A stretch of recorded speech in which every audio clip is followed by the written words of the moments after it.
Americans aren't the only ones fighting against authoritarianism. Here in Georgia, activists and civil society groups tell me they too are facing a binary choice in this upcoming parliamentary elections next week: democratic Europe or authoritarian Russia. The country has been run by the ruling party, Georgia Dream, since 2012. It's been accused by Washington and the European Union of cracking down on opposition, undermining public support for Ukraine's war against Russian aggression, weakening democratic institutions, and attacking the work of Western-funded civil society groups and media outlets. Transparency International Georgia, an anti-corruption organization here in Tbilisi, has been a primary target. The NGO has been pressured to adhere to rules of a recently passed foreign agents law that requires it to reveal financial information and other operational details to the government. Georgia Dream says the law safeguards the country from foreign interference. Eka Gigaudi, executive director of Transparency International Georgia, says the law goes too far. Why you are asking for the members and the staff members of these organizations to provide the Ministry of Justice with the personal information about the political beliefs or religion beliefs or the sexual orientation or something like this. Why?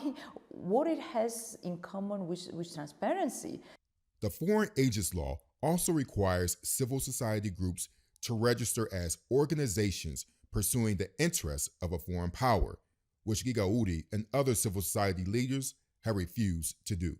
Georgia Dream says the law is no different than foreign agent laws in Europe and the US, but Gigaudi says regulations are already on the books in Georgia to address foreign interference, and that this bill punishes organizations like hers that are critical of the government. This piece of legislation they wanted to use to undermine the reputation of pro-Western groups in Georgia.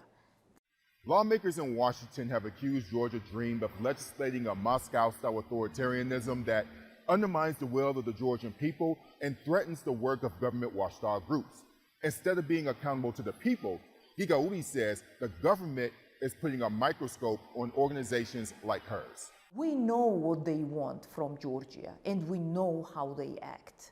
And we know that sometimes they also are very smart in their communication with the public, and how they use also the far right groups in different countries and in Georgia as well. So this is something that we know better than others. But at the same time, we also understand what might be the solution for Georgia. And the solution is the non-stop fight against Russian influence and fight for democratic institutions here. Because if we have democratic institutions, then we can manage to build the country and with it, of course, make our country stronger. That's why I think whatever we observe now in Georgia, it's more about resisting Russia rather than resisting particular political party. It's a bigger fight, I would say, and for the Georgian people, it's so clear. That's why these elections are considered by the majority of Georgian people as referendum. Where Georgia is going? Is it the membership in NATO and EU, or it is closer relations with Russia, and we know how it ends, like being the Russian satellite. I have been paying close attention to the electoral process and here in Georgia, and there's only one word to describe it. It's the system, how it's set up. It's a mind fuck. Like it's very difficult to catch up. From my understanding, it's not legal to hold opposition blocks per se. That's something that under the Georgia Dream legislation that was outlawed. So there are coalitions. And so the threshold for each party, they have to exceed 5%. And this is an unusual structure by European standards. And so I'm just, from your standpoint, do you think that the opposition does have a chance, opposition parties of various groups, how strong are their chances to exceed that threshold and to threaten the power of Georgian Dream? Of course, we face many challenges here. And I mean, when saying we, so this, I mean different groups, right? So the media, civil society, and of course the opposition parties. So in kleptocracies that we have in Georgia, right, when we have this the group of people who enrich themselves through corruption and then make sure that the particular party maintains in power for many years or forever, right? So of course their main strategy is to divide and rule. And that's why we also have polarization in the country. Many groups are can't manage to unite,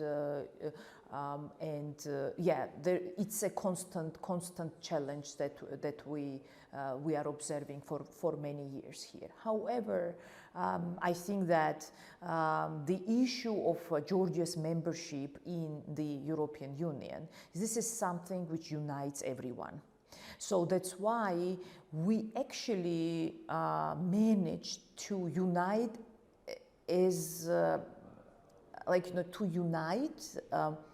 where it is possible, let's say. And again, I can imagine how difficult it is for the opposition parties also, although for these elections we have 4 big groups in pro-Western opposition, each group unites also small or big groups, political groups.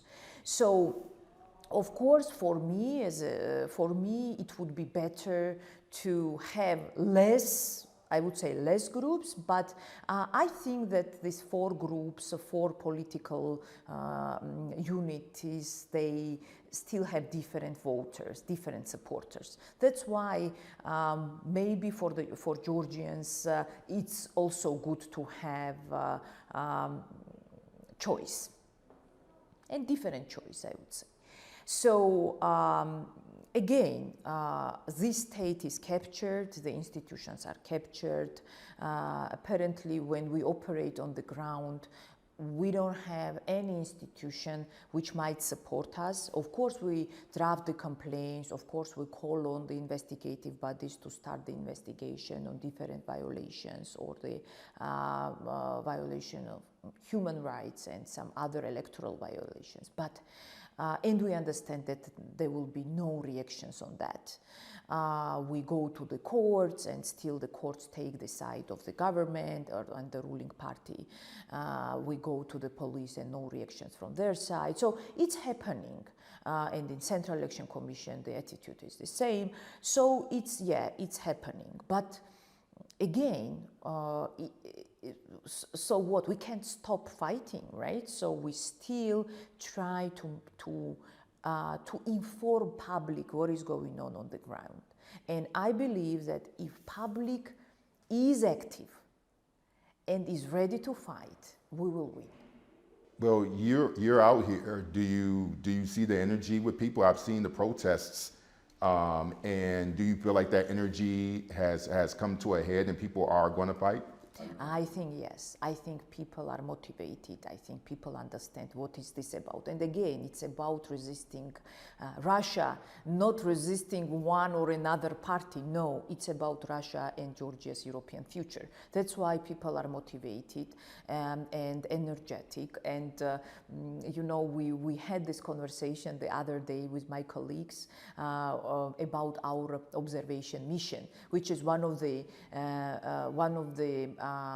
biggest in Georgia.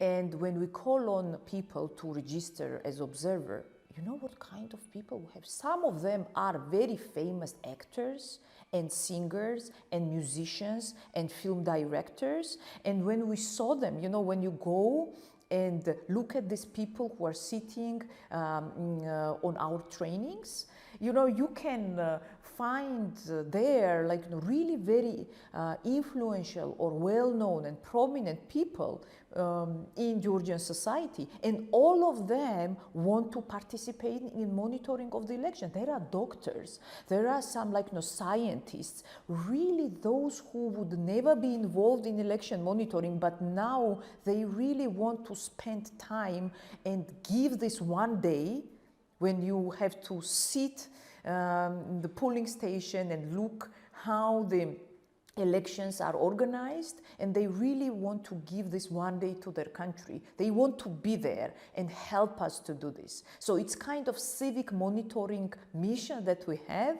like really people from all over the country, from all regions, from different groups of the society, and this is something unique that we are doing here. And if we would not have such energy in the public, we would not have such motivated people in the election monitoring mission as well.